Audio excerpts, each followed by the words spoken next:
Não ajunteis tesouros na terra, onde a ferrugem e os vermes os corroem, onde os ladrões os desenterram e roubam.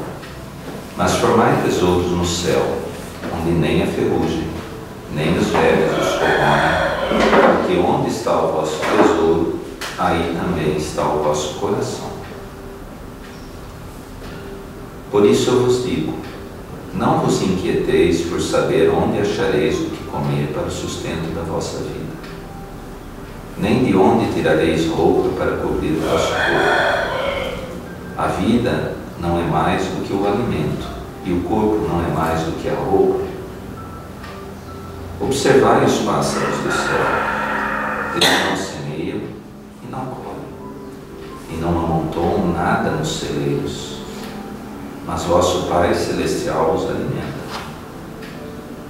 Não sois muito mais do que eles? E quem é dentre vós aquele que pode, com todos os seus cuidados, aumentar a sua estatura à altura de um côvado? Por que também vos inquietais pela roupa? Observai como crescem os lírios dos campos. Eles não trabalham e não fiam. E entretanto eu vos declaro que Salomão, mesmo em toda a sua glória, jamais se vestiu como um deles. Se, pois, Deus tem o cuidado de vestir dessa maneira a erva dos campos, que hoje existe e que amanhã será lançada no fogo, quanto mais cuidado terá em vos vestir, ó homens de pouca fé. Não vos inquieteis, pois, dizendo, que comeremos ou que beberemos, ou de quem ou de que nos vestiremos, como fazem os pagãos, que procuram todas essas coisas, porque vosso Pai sabe que delas tendes necessidade. Procurai, pois, primeiramente o reino de Deus e a sua justiça, e todas essas coisas vos serão dadas por acréscimo. Por isso, não estejais inquietos pelo dia de amanhã, porque o dia de amanhã cuidará de si mesmo. A cada dia basta o seu mal. Mateus capítulo 6, versículo 19, 21 e 25.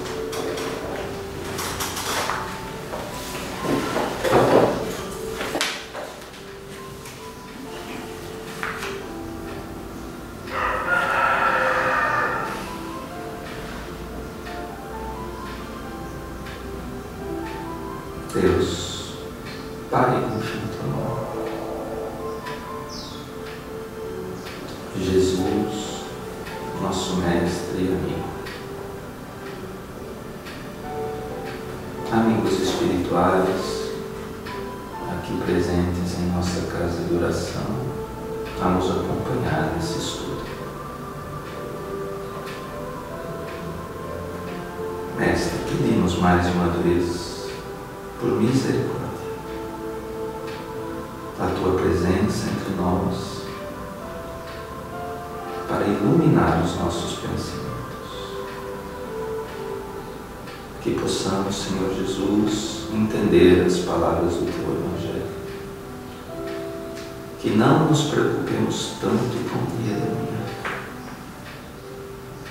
mas sim com as transformações que podemos e devemos realizar em nós mesmos no dia de hoje. Que essa manhã, Senhor Jesus, possamos contribuir para o nosso próprio progresso através do estudo.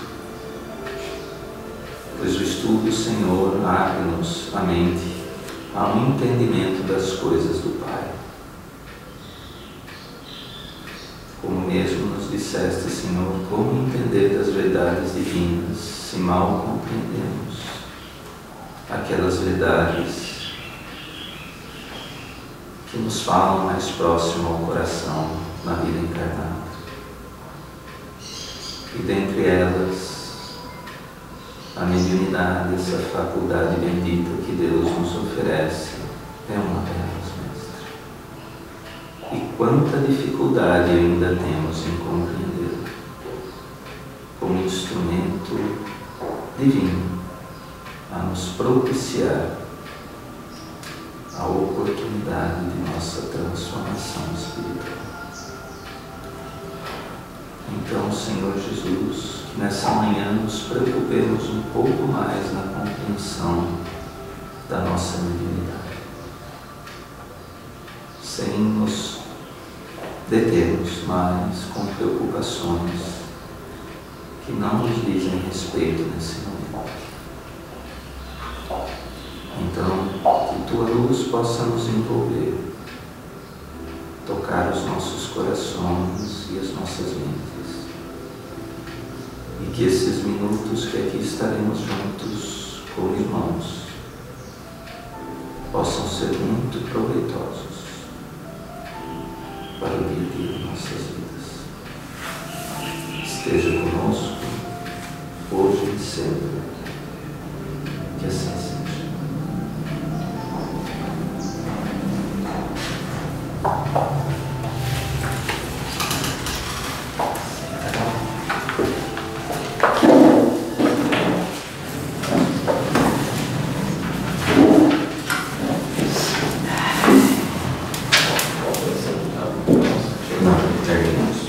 Capítulo 13 hoje, né? 14. Não terminou assim. Terminamos. Reflexo condicionado. Isso. Então a gente continua hoje com um novo capítulo, né, em que ele vai continuar fazendo essas correlações entre a hipnose, né, e como ele vai deixar hoje claro essa intenção de que seja somente um método, né, para nos propiciar um melhor entendimento dos mecanismos da mediunidade, como a mediunidade atual. Então, o capítulo 14 tem o título de Reflexo Condicionado Específico. Né? O anterior era Fenômeno Hipnótico Indiscriminado, né? Que ele descreveu de maneira genérica o fenômeno. Então, pródromos da hipnose. Após observarmos o fenômeno do hipnotismo num espetáculo público, imaginemos que o magnetizador seja um homem digno de respeito, capaz de nutrir a confiança popular. Suponhamos seja ele procurado por um cidadão qualquer, portador de doença nervosa, desejoso de tratar-se pela hipnose. O enfermo tê-lo-á visto na exibição a que nos referimos, ou dela terá recebido o exato noticiário, e por isso mesmo buscar-lhe-á o concurso, fortemente decidido a aceitar-lhe a orientação. Por exemplo, ele está preparando um cenário aqui de alguém que tivesse visto ou ouvido falar e estaria impressionado e querendo buscar ajuda. Ele tem essa nota do autor espiritual, né? A utilização dos fenômenos hipnóticos serve, neste livro, simplesmente para explicar os mecanismos da mediunidade, e não para induzir os companheiros do espiritismo a praticá-los em suas tarefas, porquanto o nosso objetivo primordial é o serviço da doutrina espírita, que devemos tomar por disciplinadora de todos os fenômenos que nos rodeiam, na esfera das ocorrências mediúnicas, a benefício de nossa própria melhoria moral.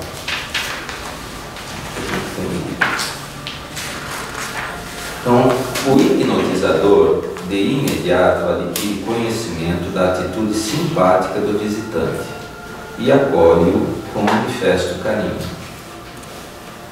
Toma-lhe a mão, entrando de imediato na aura ou halo de forças do paciente, endereçando-lhe algumas inquirições. Nesse toque direto, inocula-lhe vasta corrente revitalizadora, em lhe falando de bom ânimo e esperança, e o doente se lhe rende satisfeito aos apelos silenciosos de relaxamento da tensão que o castiga. O consulente prestará ligeiros informes acerca dos sintomas de que se vê objeto, e o anfitrião paternal convidá-lo-á a sentar-se em larga poltrona que lhe faculte mais amplamente o repouso. Então, nesse item, como no próximo, acho que até ainda no seguinte, ele vai estar descrevendo esse quadro, que eu acho que é importante a gente ir pegando os detalhes, porque ele está descrevendo qualquer aproximação em que nível seja do contato mediúnico, que no fim ele vai acabar nisso, né? E acho que isso vale para todas as nossas relações, né? Dentro da casa espírita, um atendimento fraterno, quando alguém entra e você estende a mão e recebe alguém, não é bem esse cenário. É só trocar a palavra hipnotizador, consulente, e dar na mesma. Então é um contato mediúnico mesmo, né?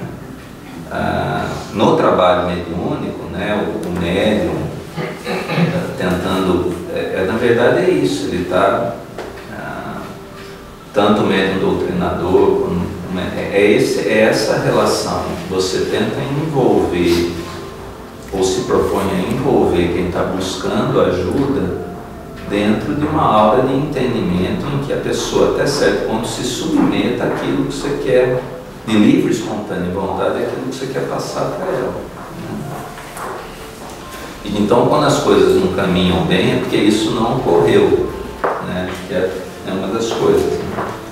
Então ele está descrevendo todo um quadro. Mecanismo do fenômeno hipnótico. Recorrendo, por exemplo, em nosso estudo ao conhecido professor de Libebo, o hipnotizador passará a ação franca, colocando-se à frente do enfermo. Libebo foi um estudioso médico francês, eu fui pesquisar aqui, um dos grandes estudiosos dessa questão do hipnotismo, né? Desenvolveu técnicas, até uma escola na França que chamava Escola de Nancy, que existe até hoje, e que se dedicava a esses estudos. E eles faziam tratamentos mesmo da mais variada espécie, né? De patologias, mesmo aqueles aspectos que a gente fala de indução, até de procedimentos, de induzir o indivíduo até a um transe que permitisse fazer procedimentos cirúrgicos sob hipnose sem anestesia. Você vai ler isso hoje em dia, eles falam que necessita de para que isso funcione, que o indivíduo que está sendo hipnotizado ele tem que ter aquela questão da aceitação muito forte dentro dele, da indução, porque é uma situação mais estranha, né? Que a pessoa consiga, por transe hipnótico, controlar o estímulo doloroso causado no corpo. Mas enfim, é uma escola que estuda até hoje todos esses aspectos, né? E foi ele que não era uma novidade, vinha até da escola de Mesmer. É engraçado você ler isso na história, que Mesmer tem uma relação importante com a história do espiritismo, né, pelo estudo, só que era questão do magnetismo, né, que a gente, do passe magnético para a gente hoje. Só que ele explicava porque pela questão do fluido e do magnetismo. Libebo acha que eles já veio um escocês antes e depois ele, saindo dessa história, né, e que haveria outras inteligências atuando sobre isso, que tudo seria oriundo do próprio indivíduo, né, com o estudo da hipnose. E essa é a grande, provavelmente, divergência que existe entre a questão da hipnose e a questão para nós dentro da doutrina espírita, né? Quer dizer, como a gente vai estudar aqui, né, ainda nesse capítulo, alguma coisa dos próximos, especialmente nesse no anterior, fica muito claro que a questão hipnótica se encaixa muito bem dentro da doutrina, mas que a doutrina expande isso para um entendimento mais completo, que também existe a interferência dos espíritos, né, desencarnados, da inteligência externa, além da do próprio indivíduo. Quando para o estudante da hipnose, né, os adeptos da hipnose tradicional, é somente a relação entre o hipnotizador e o hipnotizado, né, e tudo é indução. sem haver nenhum tipo de possibilidade de situações externas, né? Então, mas por isso que ele cita o nome desse indivíduo, esse espírito aí, que lá atrás teve esse papel de divulgar mesmo. Freud foi na escola dele, algumas personalidades conhecidas aí do mundo da medicina. O hipnotizador passará a ação franca colocando-se à frente do enfermo e, situando de leve a mão esquerda sobre a sua cabeça, manterá 2 dedos da mão direita à distância aproximada de 20 a 30 centímetros dos olhos do paciente, de modo a formar com eles um ângulo elevado, compelindo-o a levantar os olhos em atenção algo laboriosa para que ele fixe os dedos por algum tempo. Então, lembra, a gente vê às vezes no filho, põe assim o dedo, assim, vai aproximando e afastando. Alguns usam pena, mas são variações da mesma técnica, né, que a gente já viu. Na verdade, é quase que um passe magnético para nosso entendimento que induziria a pessoa a uma atenção muito focada no que ele está falando. E aí é interessante a gente pensar, né, a questão de que os olhos, né, qual a importância disso na gente fixar situações, né? Por que essa importância dos olhos se fixarem num ponto para que o ouvido ouça a voz do hipnotizador? Olha, são 2 mecanismos de impressão sobre o cérebro, né? Então é através disso que você vai criando um campo para induzir a pessoa a entrar naquilo que você deseja, né? Porque são todas ondas, né, sendo convertidas, né? Ondas sonoras e aqui eletromagnéticas, que são a da visão, se convertendo em ondas elétricas, estimulando o cérebro, o perispírito a ver uma imagem. Então é uma indução mesmo, né? É uma sugestão que você faz. Com esse gesto, o magnetizador estará projetando o seu próprio fluxo energético sobre a epífise do hipnotizado, glândula esta de suma importância em todos os processos medianímicos, por favorecer a passividade dos núcleos receptivos do cérebro, provocando ao mesmo tempo a atenção ou o circuito fechado no campo magnético do paciente, cuja onda mental projetada para além de sua própria aura, é imediatamente atraída pelas oscilações do magnetizador, que a seu turno lhe transmite a essência de suas próprias órgãos. Então isso, através desse gesto e desse estímulo, né, fecha-se o circuito, né, que é aquela, lembra, o circuito fechado no campo magnético, né, fecha-se o circuito. E se a gente passar do campo mediúnico, é a questão do pensamento aceitação, né? Quer dizer, quem está sendo hipnotizado aceita a indução que está lhe sendo feita e fecha-se o campo, né? É o circuito fechado que ele fala. E aí o próprio indivíduo sendo hipnotizado, ele está, ao ser aquilo que está sendo falado para ele, sugerido, ele monta uma imagem. É o pensamento se transmitindo naquela imagem. E o magnetizador capta aquilo e devolve algo, quer dizer, é um circuito fechado mesmo, né? Que vai e volta, e fica aqueles dois num intercâmbio ali, de encarnados no caso, mas que é um intercâmbio quase que mecânico mesmo, sob o ponto de vista técnico, é isso, né?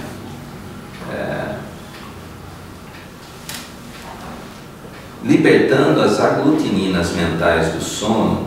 Aqui ele cita o item 17, que ele fala do capítulo que fala sobre a epífise, não, Missionários da Luz. Eu até trouxe, mas é um capítulo relativamente extenso e um assunto extremamente pesado. A gente vai ficar, se for parar para ler isso e discutir a fundo, nós vamos ficar por cima desse capítulo. Então, pode até...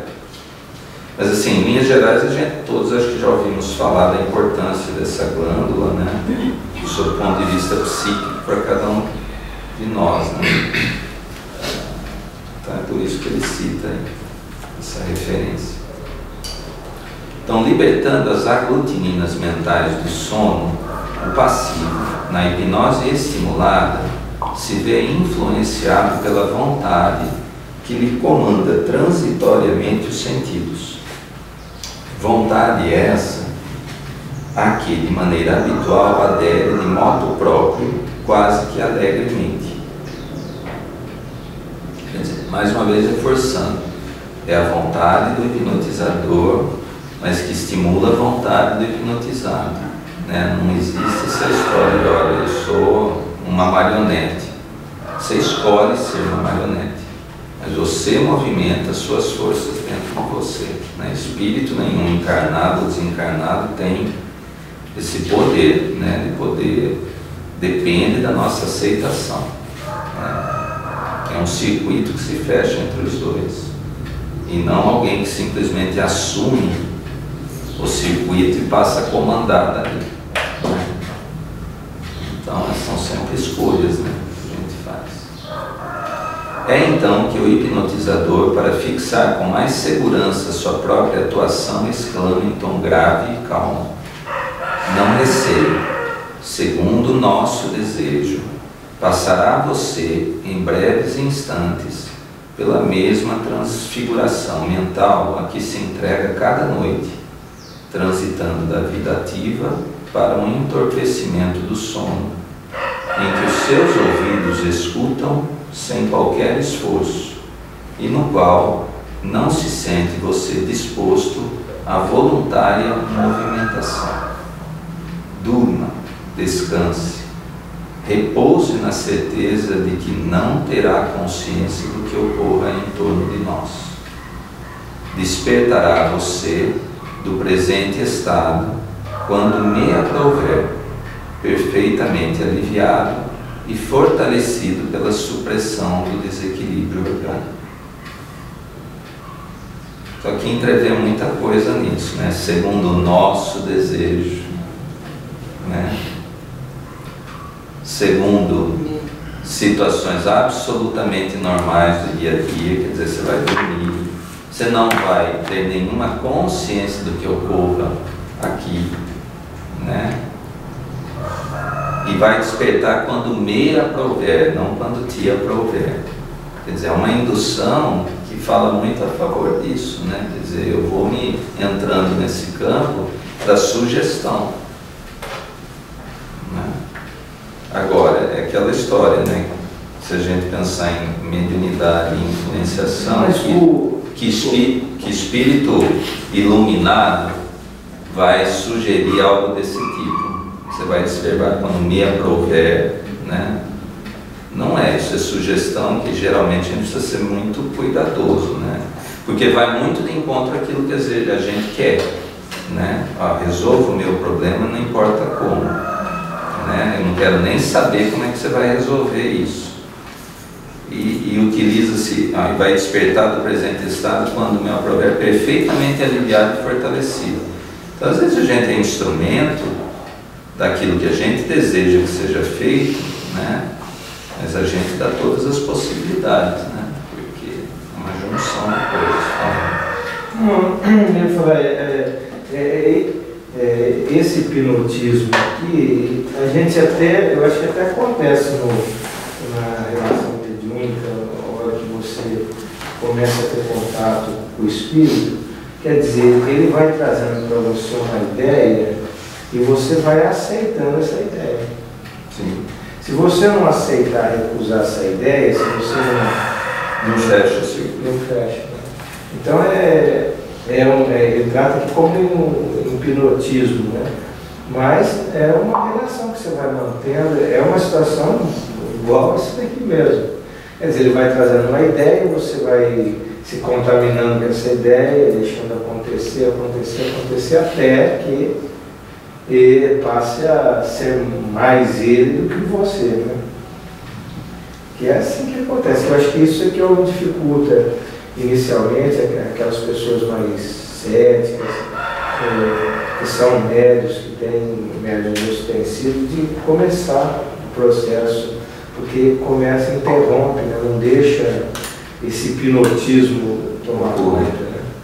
Parece que esse exemplo aqui, essa citação aqui, está mais ligada assim, com aquele hipnotismo de espetáculo, não é? Que aparece, que as pessoas fazem em público, assim. Eu acho que entre também uma pessoa aqui ele está e descrevendo como um tratamento, ou né? um tratamento, eu acho que os dizeres seriam um pouco diferentes, né? Eu acho que não. Depende. Deve ver que a descrição, ele vai caminhando agora, ele vai descrever o restante, é bem como ele lembra, começou como ele colocando o cenário de alguém que tem um distúrbio nervoso e está buscando um tratamento. Então ele está dizendo, ele está induzindo a pessoa a entrar, a confiar nele. Olha, confia, fique sobre a minha sugestão que vai dar tudo certo. O que nós desejamos é a mesma coisa, que você seja aliviado desse distúrbio seu. A gente está extrapolando um pouquinho, porque a gente fica meio ansioso para falar sobre o assunto, né? Mas ele ainda está dentro do exemplo inicial, né? Que é de um tratamento, ele vai descrever adiante, que chega um ponto, a pessoa faz isso, se quiser, até por própria autoindução, não precisa nem mais da presença física do magnetizador. Mas a gente vê falar sempre que a pessoa hipnotizada ainda mantém o controle, né? Dela mesma, né? Não é isso? Só que ela libera, assim, ela exprime coisas que estavam bem escondidas, né? Eu acho que nunca... exato, acho que ela acessa lá planos mais profundos da sua consciência. E por isso que ele fala, ó, vai ser tudo mais simples, você vai ouvir com facilidade, você vai falar, quer dizer, vai tirar esses bloqueios que a gente coloca, né? Que acho que isso que o Adão está falando na questão mediúnica, da gente questionar, devo ou não devo falar isso? Devo ou não devo ouvir isso? Devo ou não devo, né? A gente perde um pouco esse crivo de ficar filtrando tudo de acordo com o momento. No processo aqui da hipnose, isso de alguma maneira consegue se deixar isso de lado para que a pessoa se liberte mais para expressar o que ela está sentindo, as dificuldades dela. Né? Porque mesmo, às vezes, vem no transe mediúnico, vem uma palavra, uma situação, que aquilo vai desencadear um processo ali, né? Quer dizer, se você começa a recusar, às vezes até uma palavra que é muito descontextualizada de você, mas tem tudo a ver com o espírito ali, né? E vai vindo aquilo, então é nesse sentido que eu acho que às vezes até é bem comparado nessa questão da hipnose, porque aí você vai vivendo aquilo, vai vivendo, ou não, ou você se submete a vivenciar aquilo, quer dizer, a perceber, e aí essa palavra vem outra, e vem outra, e a hora que está no transe mediúnico, aí a coisa flui, porque as palavras vêm, às vezes até fora do seu vocabulário, da sua vivência. Então eu acho que eu estou pensando aqui que seria como uma intensificação desse processo, porque você começa, vamos falar assim, bem consciente e termina bem inconsciente. Né? Eu vou então perguntar, tem uma coisa que meio assim você falou, você disse que o médium, ele é o hipnotizador ou o espírito é? O espírito, eu acho. Espírito. Porque eu estava pensando até assim, Gustavo, eu estou colocando... Não, no meu entendimento aqui que eu estou entendendo, eu vejo ao contrário, mas é isso que eu estou querendo entender, porque você pôs nessa questão, ele falou que, aí ele fala que o hipnotizador fala, você vai despertar, você vai tal, então ele passa, aí o espírito, vamos supor, você está sendo hipnotizador, o espírito, eu vejo como ele, o paciente, a pessoa, entendeu? Porque você está abrindo campo para ele entrar, você abriu um campo para ele falar o que ele quer, e você que vai... Eu vejo o contrário. Não, é isso que eu estou querendo entender, Porque às vezes isso acontece até em casa, de uma forma mais sutil. A pessoa chega com uma reclamação, ela vai te induzindo a você ficar naquele campo vibratório, né?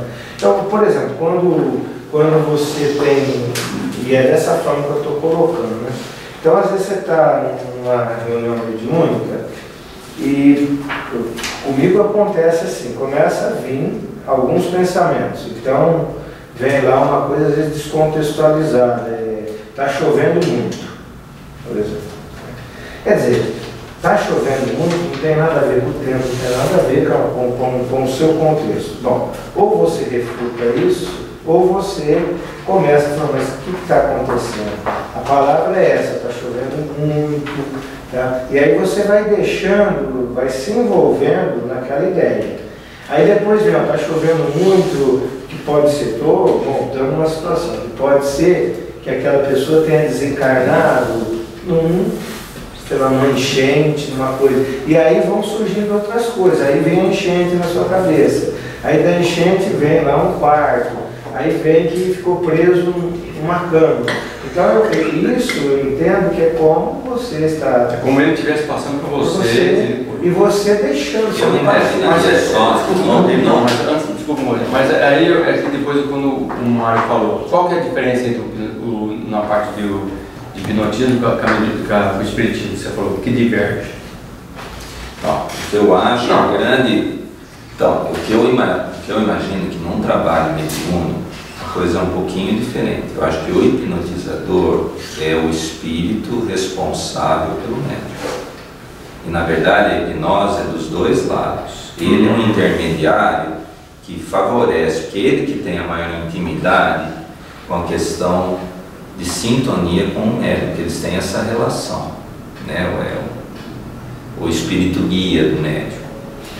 E ele induz o médium, pela facilidade com que ele tem de acesso, a facilitar a comunicação com o espírito necessitado. Então ele é um intermediário e induz esse aqui também, né, o desencarnado, a que entre no campo mediúnico do médium e vice-versa. E aí sim ele passa a induzir com o seu pensamento. Eu entendo assim. Aí os papéis poderiam depois. Mas tem um terceiro na história, coisa que no hipnotismo não se admite. Não se admite, que é porque ele não admite a questão do desencarnado, tá? É assim que eu entender mais o mecanismo, é isso que eu entendo, como o Edão está falando, que o médium ele é o hipnotizado da história, entendeu? Ele é induzido a aceitar o pensamento do outro. Agora, quando é com o espírito guia dele, isso é de uma maneira mais natural, né? Ou deveria ser assim, né? Vamos pensar na questão da obsessão. Não tem interferência do terceiro. Tudo bem, não, mas por isso que eu falei, no trabalho mediúnico aí existe uma outra intenção, né? Ainda que o médium possa ter um desequilíbrio. Por isso que eu falei, quando você puxou o assunto por aí do trabalho, quando eu li aqui, o que mais me impressionou é fora da casa espírita, é isso que você está falando. O quanto a gente é influenciado com pensamentos do tipo, olha, escuta isso, fica tranquilo, vai dar tudo certo. Pode ir lá e quebrar o palco, que vai dar certo. Entendeu? E a gente vai se deixando, não é bem isso. Eu pensei justamente desse lado da questão, porque para nós a sintonia é mais fácil, fora daqui, com aspectos mais difíceis da nossa vida, né? Quando de sofrer essa influenciação. A gente é hipnotizado e a gente entra e fecha esse circuito mental com muito maior facilidade do que a gente imagina. Às vezes, eu acho que às vezes até com a gente já aconteceu isso, mas às vezes a gente lembra de pessoas que chegam, nós estamos numa reunião assim, normal, e ela traz para a gente umas conversas totalmente descontextualizadas, às vezes umas brincadeiras, uma situação que sempre que eu vejo dessa forma, ele está sendo induzido aquilo porque é totalmente desconectado, né?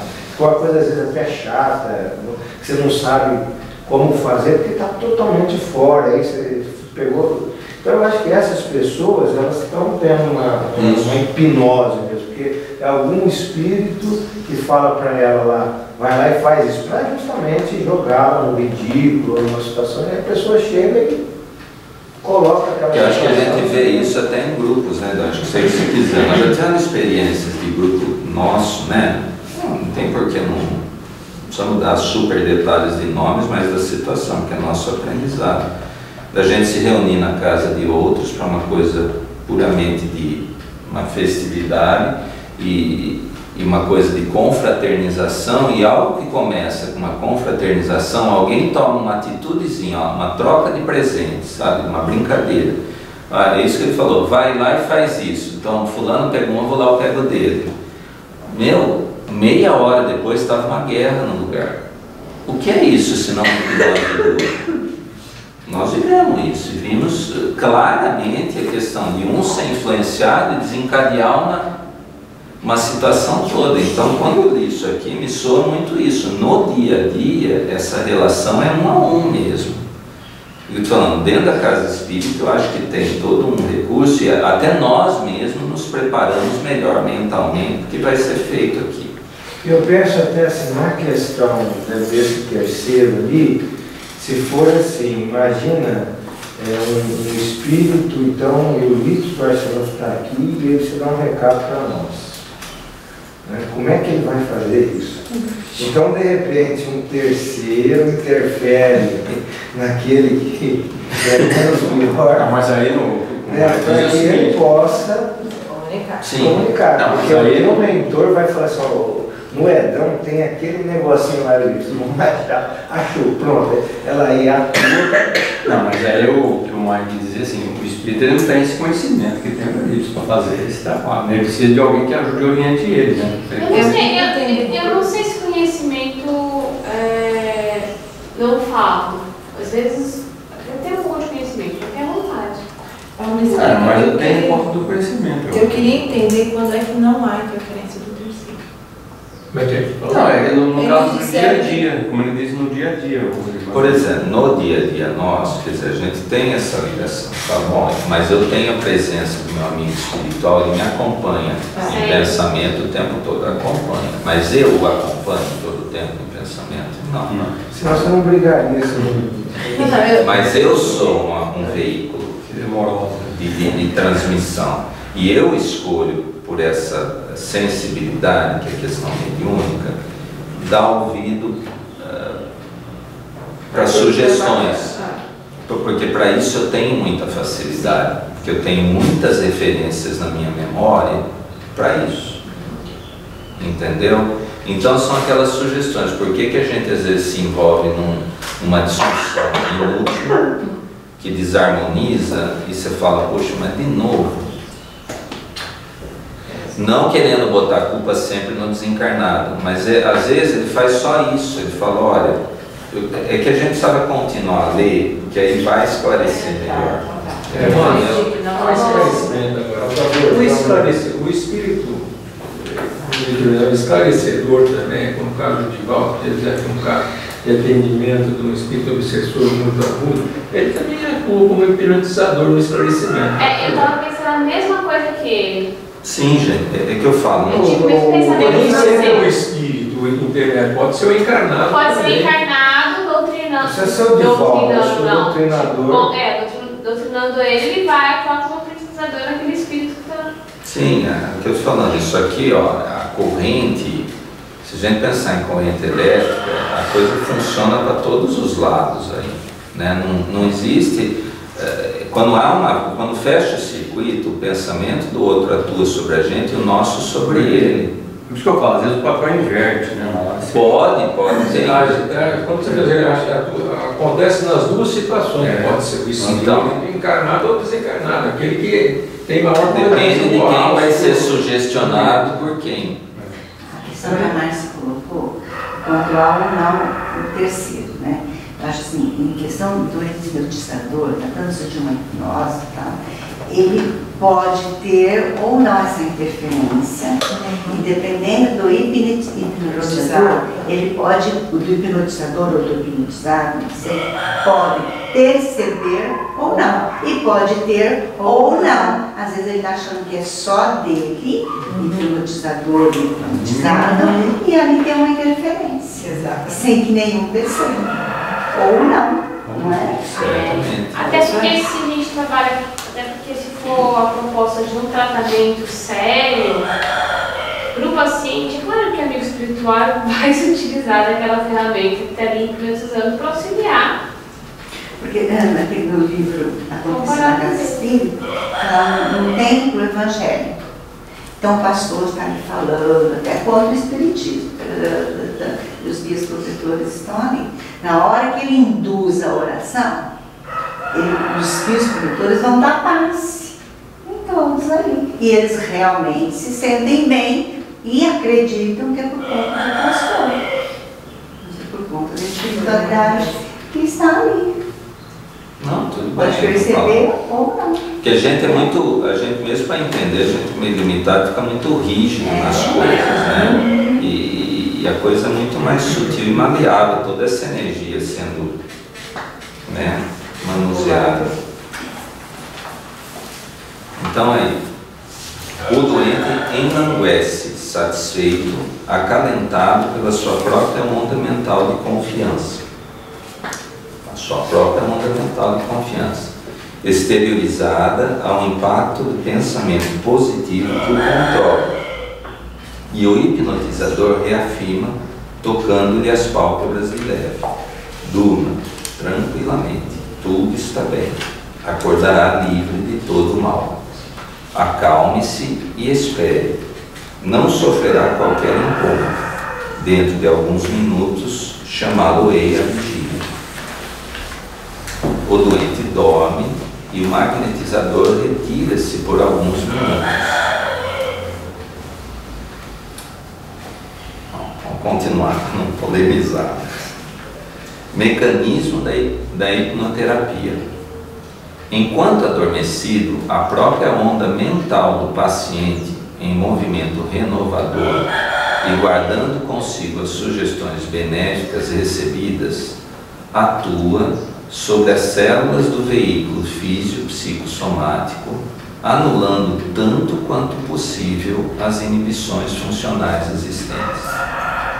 Como se observa, o agente positivo atua como fator desencadeante da recuperação, que passa a ser efetuada pelo próprio paciente, em todos os casos de hipnoterapia ou reflexoterapia. Então essa é uma grande diferença também. Ele coloca, nesses casos, é o próprio indivíduo hipnotizado, induzido pelo que foi feito do hipnotizador, que vai promover a sua própria transformação, né? Vai anulando tanto quanto possível as inibições funcionais existentes, né? Não era uma questão de um quadro nervoso que ele tinha, são inibições. Ele vai trabalhar com seus próprios recursos para tentar anular, suprimir isso tanto quanto possível, né? Você vê, ele coloca claro, o magnetizador nem está mais lá. Retira-se. Entendeu? O hipnotizador, depois de um quarto de hora, fala novamente voltar à vigília, e o enfermo, desperto, acusa por vezes grandes melhoras. Naturalmente, agradece ao benfeitor o socorro assimilado. Contudo, o magnetizador agiu apenas como recurso de excitação e influência, porque as oscilações mentais em ação restaurativa dos tecidos celulares foram exteriorizadas pelo próprio consulente. Então você vê, só volta a história do pensamento de indução, de excitação, né? A história do cachorro lá. Induz uma série, a partir do estímulo que alguém apresenta lá da carne, isso promove no cachorro uma série de um pensamento fragmentário, né? E uma série de reações no seu corpo físico: salivação, excitação, todo um processo que foi induzido por um pensamento que foi a imagem de algo. Então, às vezes a gente não precisa muito para se ajudar, é só um pensamento positivo, né? A questão do evangelho na vida da gente, né? Às vezes até a pessoa que está ali em contato com o espírito e o doutrinador, às vezes fala, ajuda, né? Ele vê alguma coisa ou percebe alguma coisa e fala: você não está percebendo isso? Quer dizer, é uma indução, né? Aí a pessoa estava percebendo, mas não identificava o que é. E aí ela vai se aproximando daquele quadro, como a gente fala. Eu estava falando de um mar, né? Quando eu comecei a trabalhar na reunião mediúnica, eu não falava médio, falava aparelho. Né? Aparelho mediúnico. Então, mas acontece isso, né? A pessoa fala, olha, às vezes percebe que ele está ali, mas eu estou sentindo uma coisa, sei lá, pesada, dá a impressão, e aí vai produzindo você também. E se a gente pensar nisso, você vai ver o quanto tem muita similitude com isso aqui, né? Você vê entidades, eu estou com muito sono. Então dorme. O que vai acontecer enquanto ele dorme? O processo mental, a ideia já foi passada, aí ele mesmo vai promover dentro desse sono espiritual algumas mudanças, né? Porque às vezes é só aquilo que ele precisa ou só aquilo que ele dá conta de fazer naquele instante, né? De iniciar aquele processo. Então, se a gente vê da maneira como ele coloca e vai trazer para os trabalhos mediúnicos, a gente quanta semelhança tem mesmo, né, com isso. Isso você falou mesmo, o doutrinador induz um campo de imagem onde ele vai entrar. E a questão do médium, acho que está ali, é uma questão fluídica mesmo, para que ele possa entrar nesse campo, que tem que ter está na mesma situação. O médium, o ostensivo, é a poltrona que acomoda ele para ele ficar tranquilo. É verdade. Onde ele se acomoda. Isso, porque o desencarnado às vezes ele vem com uma monoideia e não consegue sozinho sair. Então, o esclarecedor vai induzindo a um outro pensamento. E ele vai se sentindo, porque às vezes ele fala, nossa, como eu melhorei, que milagre é esse? O que está acontecendo? Quer dizer, é um processo uma mudança de pensamento e que a partir daí ele mesmo vai mudando. E eu acho que esse papel, a gente vai sentindo pela maneira que ele coloca que essa questão vamos dizer, do trabalho mediúnico dentro da casa espírita, da assistência ao desencarnado, é geralmente um complexo de coisas, né? Essa questão do médium aí que está recebendo, né, o espírito, eu acho que ao entrar em contato com o campo mental do médium ajuda a diluir um pouco dessa monoideia, porque senão tem que ter uma função, porque senão o desencarnado faria a doutrinação com ele. Por que precisa do corpo físico do médium? Que tem que, né, todos são nós, né, como estamos numa dificuldade muito grande e a monoideia impera, a gente só pensa naquilo. Então alguma coisa precisa dar uma diluída, dar uma abertura para que algo de novo possa ser sugerido, né? Então precisa do médium, a necessidade é essa. Então é um conjunto mesmo, né? Agora, isso sugere, se o médium resiste à ideia, né, não permite essa. Então é complexo. Esse chama de hipnose aqui, né? É interessante isso, né? Então, objetos e reflexos específicos. No segundo dia do tratamento hipnótico, o paciente com mais facilidade se confiará à vontade orientadora que o dirige. Bastar-lhe-á o reencontro com o hipnotizador para entrar no reflexo condicionado, pelo qual começa a automatizar o ato de arrojar de si mesmo as próprias forças mentais, impregnadas das imagens de saúde e coragem que ele mesmo recorporifica no pensamento, recordando os apelos recebidos na véspera. E assim procede o enfermo no mesmo regime de condicionamento, até que a contemplação de um simples objeto que lhe tenha sido presenteado pelo magnetizador, com o fim de ajudá-lo a liberar-se de qualquer crise na linha de ocorrências da moléstia nervosa de que se haja curado, será o suficiente para que se entregue à hipnose de recuperação por sua própria conta. Quer dizer, o processo tal da autocura é isso, né? a gente aprende um mecanismo que leva a gente a alcançar um alívio do desconforto que a gente tem, né? Semelhante medida que explica o suposto poder curativo de certas relíquias materiais ou dos chamados talismãs da magia, pode ser interpretada como um reflexo condicionado e específico, porquanto, sem a presença do hipnotizador, suscetível de imprimir novas modalidades à onda mental de que tratamos, o objeto aludido servirá, muito particularmente nesse caso, como reflexo determinado para o refazimento orgânico em certo sentido. Ele aproveita para explicar algumas questões aí que podem ser encaradas de maneira dogmática por alguns, mas que podem ser explicadas pelo Espiritismo. Deixa de ser um dogma clássico, né? Quer dizer, há uma explicação para isso. E realmente é possível que alguns objetos, então, propiciem essa melhora para o indivíduo. Mas por isso que ele coloca, ó, muito particularmente nesse caso. Porque isso, um lápis pode ter um significado grande para mim e nenhum para ele.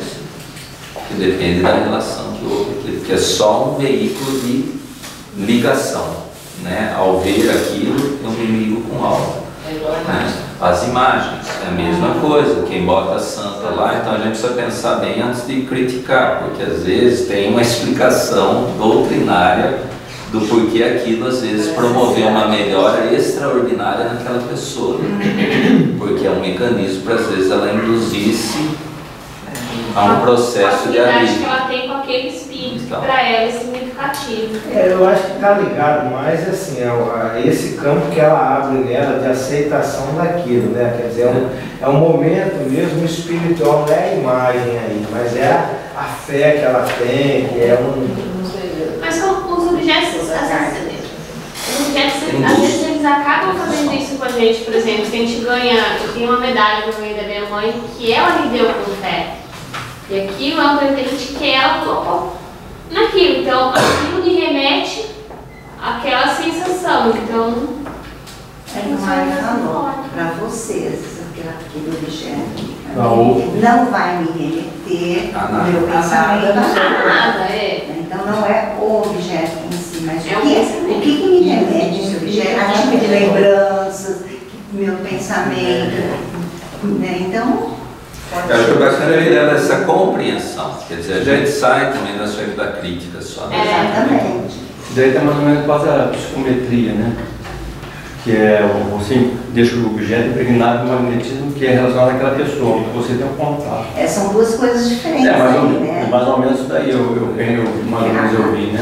A psicometria. É você pôr a pessoa em contato com aquele objeto. Quer dizer, que energias ligadas à pessoa que tocou, que pegou, que porque tem mas a psicometria, né? Que o médium ali, a pessoa que tem essa